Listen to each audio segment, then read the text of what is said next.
Maluwalhating araw sa inyo lahat mga kaibigan. Ito ang ating baon sa ating tanghalian. Inasal na pichay. Masarap to mga kaibigan. Ito pa lang inyong lingkod, OFW sa Pinas, si Mark, ang overwork Filipino worker dito sa Pinas. Pasimple lang ako sa trabaho at ordinaryong manggawa lang ako. Kaya ang sahod ko ay 456 lang kada araw. Kaya ito, inugali ko pong magtipid. Bago ang lahat, pakilala ko sa inyo ang JC Organic Barley. Nasa comment section ang link. Maganda ito sa kalusugan mga kaibigan. Ibuboost ang inyong immune system at panlaban sa mga matitinding karamdaman. Tara na, samahan nyo na akong kumain.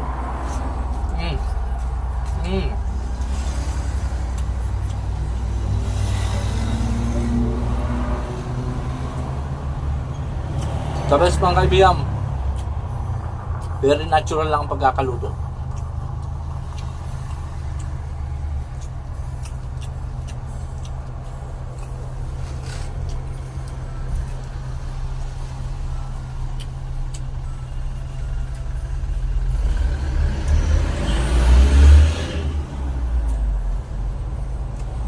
Manamis-namis ang lasa niya mga kaibigan. At gulay na gulay ang lasa syempre. At amoy na amoy yung pagka-inasal aroma. At syempre, lasang pichay. Malambot din siya mga kaibigan, no? Malambot na pag ninuya mo, medyo crunchy. Maganda pala ang service natin ngayon mga kaibigan. L3.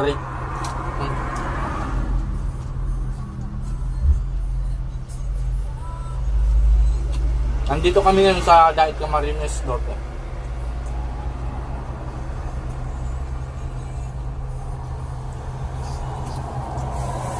Ito ang itsura niya mga kaibigan.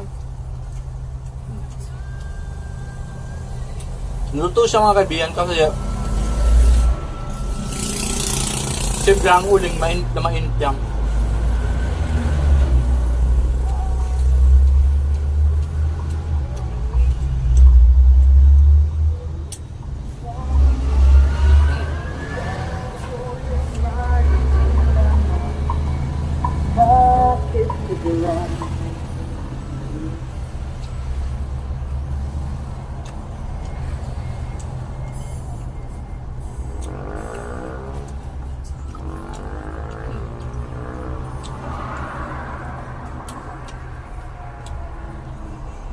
Yummy yan mga kaibigan.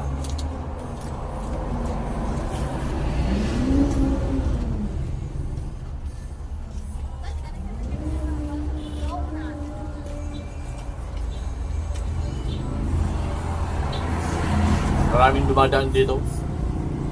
Nasa tabing kalsada lang kayo mga kaibigan.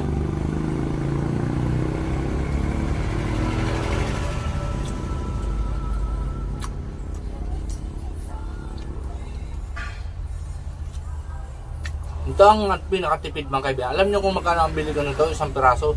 15 pesos lang ito mga kaibigan. Kaya tipid na tipid tayo dito. Tapos inasal-asal mo lang. Juicy siya mga kaibigan. Kita nyo? Juicy yan. Kaya masarap talaga mga kaibigan. Fresh na fresh pa to eh.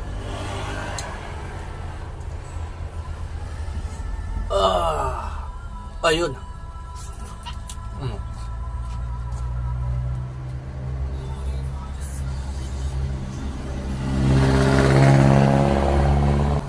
At sumuli mga kaibigan, ito ang inyong lingkod, OFW sa Pinas, Smart. At lagi nagpapaalala, lagi lang tayo mag-date dito sa Pinas para hindi tayo nababaon sa utang.